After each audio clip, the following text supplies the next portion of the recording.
Actualmente estamos viviendo un momento de emergencia sanitaria en todo el mundo, debido al brote de coronavirus COVID-19, que hasta el 31 de marzo ha dejado más de 829.000 contagiados y 39.500 muertes. Por esta razón, autoridades sanitarias en todo el mundo han pedido hacer cuarentenas, en mayor o menor medida, para que el distanciamiento social ayude a reducir el número de infecciones y, por lo tanto, evitar abrumar a los servicios de salud con casos críticos. A la fecha en que hago este video, es decir, 16 de abril del 2020, hay un total de 2.101.615 casos confirmados y un total de 140.777 muertes. Sin duda alguna, estamos viviendo un acontecimiento histórico, maxificado gracias a las redes sociales, pues ahora podemos saber lo que pasa al otro lado del mundo con tan solo un clic. Por eso, este video. Si bien la cuarentena es una respuesta de los gobiernos para evitar la propagación del virus, esto gracias al distanciamiento social,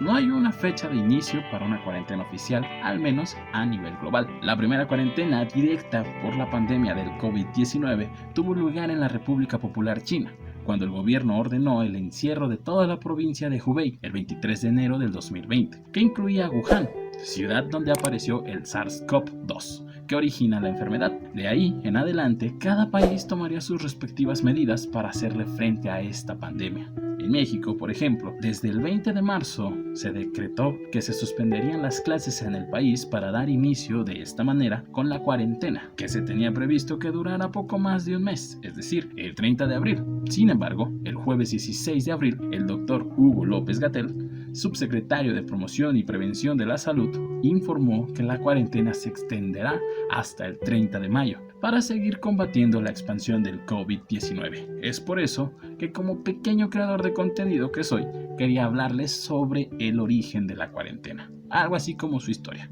En realidad no tengo muy claro cómo le voy a poner de título a este video, pero primero, antes que todo, ¿qué es una cuarentena? Según la RAE, es decir, la Real Academia de la Lengua Española, una cuarentena es un aislamiento de personas o animales durante un periodo de tiempo no específico, como método para evitar o limitar el riesgo de que se extienda una enfermedad. El concepto cuarentena se lleva utilizando desde hace siglos, desde el momento en el que se reconoció que determinadas enfermedades podrían ser transmisibles de un individuo a otro. El miedo a la lepra, por ejemplo, provocó una amplia adoptación de las medidas de control establecidas en una parte del Antiguo Testamento, más exactamente en Levítico 13. Es aquí donde se explica una de las primeras manifestaciones de algo parecido a una cuarentena, a saber, el aislamiento de los infectados y la limpieza o quema de las prendas. En este caso, no serían 40 días, sino 7, y serían extendibles. Cito textualmente: el sacerdote aislará a la persona enferma durante 7 días y al séptimo día la examinará de nuevo.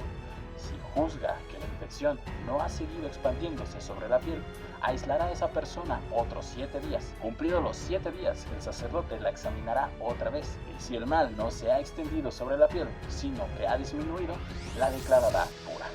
Algunas de las primeras referencias existentes de la necesidad de aislar a los enfermos para evitar contagios se encuentran en el Antiguo Testamento, y es posteriormente en los escritos de Hipócrates en el siglo V a.C., pero fue en la mortífera plaga de Justiniano, siglo VI después de Cristo, aunque con sucesivas oleadas hasta el siglo VIII, con el Imperio Bizantino y áreas comprendidas entre Europa, Asia y África, cuando se adopta medidas masivas de aislamiento, mezclada con la marginación oportunista de colectivos a los que por motivos étnicos o religiosos se culpaba de la enfermedad.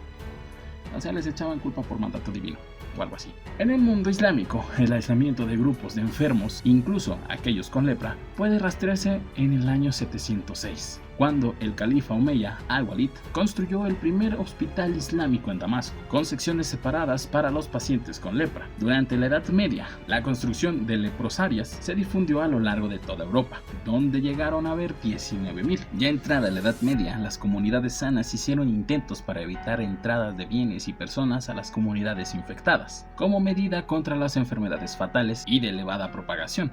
como la peste bubónica, la primera cuarentena de la historia. La referencia más antigua del término cuarentena como tal se remonta al siglo XIV, cuando el crecimiento del comercio marítimo, junto a las sospechas de que la peste se introdujo a través de los barcos que regresaron del este, impulsó el aislamiento de los barcos durante un periodo limitado para permitir la manifestación de la enfermedad y disparar la infección causada por personas y mercancías. Originalmente este periodo fue de 30 días, la treintena, pero posteriormente se extendería durante 40, la cuarentena.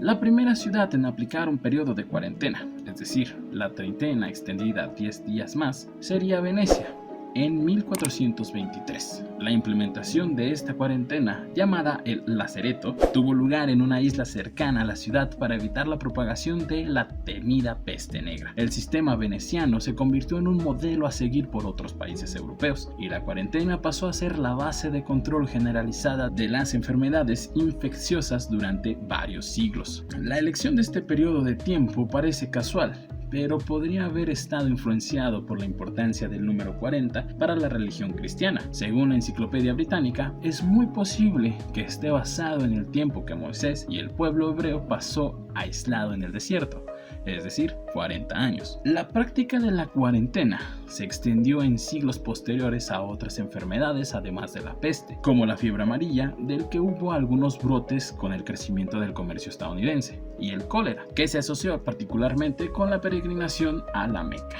En siglos posteriores, los ejemplos se sucedieron en toda Europa, aunque ante una población que a menudo se veía condenada por el aislamiento, había que aplicar una disciplina, nunca mejor dicho, de hierro, porque en la mayoría de los casos, la custodia de aldeas y colectivos dependían de guardias armados. En cambio, en Derbyshire de Eyam, en Inglaterra en el siglo XVII, sus habitantes se aislaron por propia iniciativa ante un brote de peste. El resultado no puede ser calificado precisamente de positivo. 3/4 partes de sus habitantes murieron, aunque, eso sí, lograron frenar a la temible peste. Lograron salvar a las aldeas de los alrededores. Con su sacrificio se evitó que la enfermedad se propagara. Pero a mediados del siglo XIX, los periodos de cuarentena comenzaron a variar de un país a otro. Incluso, algunos comenzaron a considerarlos una molestia, debido a los retrasos que ocasionaban en los viajeros. Además, muchas personas se percataron del riesgo de hacer uso fraudulento de las cuarentenas, en la que el requisamiento de objetos personales como cartas podría ser una ventaja a la corrupción o al espionaje.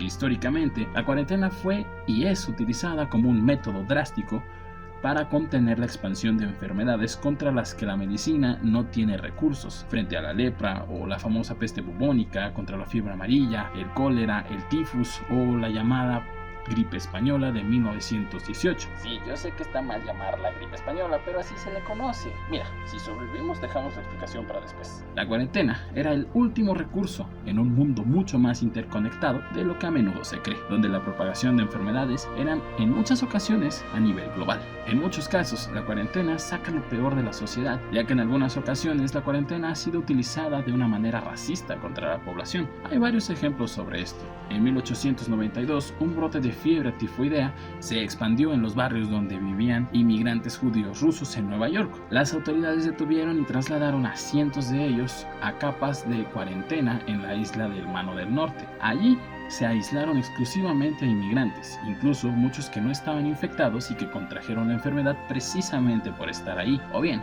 pocos años después, el hallazgo de un inmigrante chino en el sótano de San Francisco disparó el miedo a la peste e hizo que las autoridades cercaran todos sus alrededores. Fue también en Estados Unidos donde probablemente se dio la cuarentena más larga. Mary Mayon, una cocinera irlandesa, fue bautizada como Mary Tifoidea después de que las autoridades encontraran en ella el paciente cero de un brote en 1907 en Nueva York. Fue enviada a la isla de North Brother para pasar una cuarentena de más de 25 años. Poco después, la llamada gripe española de 1918 mató en solo un año entre 40 y 100 millones de personas en todo el mundo. Para evitar su propagación se implementaron intervenciones no farmacéuticas, como la promoción de una buena higiene personal, el aislamiento de afectados, la cuarentena y el cierre de lugares públicos. Si bien estos métodos ayudaron a contener la enfermedad, en algunos casos Los costos sociales y económicos fueron muy elevados. Después de esta gran pandemia a lo largo del siglo XX, numerosas confederaciones y tratados internacionales resultaron en el aumento de la regulación para estandarizar las medidas del aislamiento y evitar los abusos como el de Mary Mayón. Sin embargo, a partir de los años 50, con el desarrollo de los antibióticos y vacunas, el uso de la cuarentena parecía convertirse en una cosa del pasado. Hasta que un miembro de la familia de los coronavirus atacó. Vivimos en tiempos interesantes. Sin embargo, la historia estudia los acontecimientos del pasado. Entonces, ¿desde dónde podemos medir el pasado? La historia no son libros polvorientos, es una herramienta para la humanidad, algo que ayuda a crear nuestra identidad. Sin historia, ¿qué tenemos? Más allá de todas las teorías que hay sobre esta pandemia, creo que es el momento perfecto para unirnos. Para mí es increíble vivir un acontecimiento histórico como este, pero mejor quédate en casa. Esta enfermedad no es una falsedad, o si crees que lo es, adelante, créelo. Pero también quédate en casa. Estamos juntos en esto, no como amigos o conocidos, sino como humanidad. Piénsalo, ayúdanos a que todo vuelva a la normalidad. Bueno, nos vemos o nos escuchamos en la próxima. Yonti fuera.